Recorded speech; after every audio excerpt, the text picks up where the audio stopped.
అమర్ నిద్రపోతూ ఉంటే అర్ధరాత్రి ఉన్నట్లుండి అమర్‌కి మెలకువ వస్తుంది. నేరుగా అమర్ మెట్లు దిగి అక్కడ ఉన్న స్టోర్ రూమ్‌లోకి వెళ్తాడు. ఉన్నట్లుండి నిద్రలో ఏదో గుర్తుకు రావటం వల్లే అమర్ నేరుగా స్టోర్ రూమ్‌లోకి వెళ్ళి అక్కడ ఉన్న వస్తువులు మొత్తం కూడా వెతుకుతూ ఉంటారు. ఏమీ కనిపించలేదే అని అమర్ వెనుతిరిగి వెళ్తూ ఉంటే అప్పుడే ఆరు ఫోటో బోర్లించి ఉంటుంది.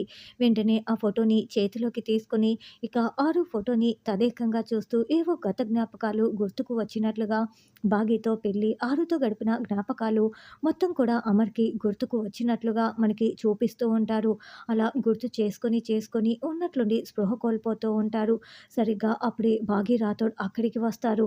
"ఏవండీ? ఏవండీ?" అని కింద పడిపోతున్న అమర్‌ని పట్టుకుంటారు.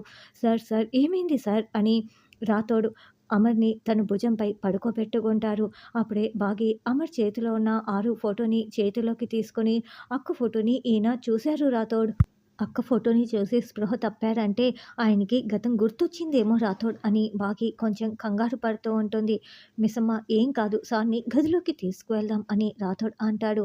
మరి అమర్‌కి కాస్తైనా గుర్తుకు వచ్చాయా లేదా అన్నది రానున్న ఎపిసోడ్‌లో తెలుసుకుందాం.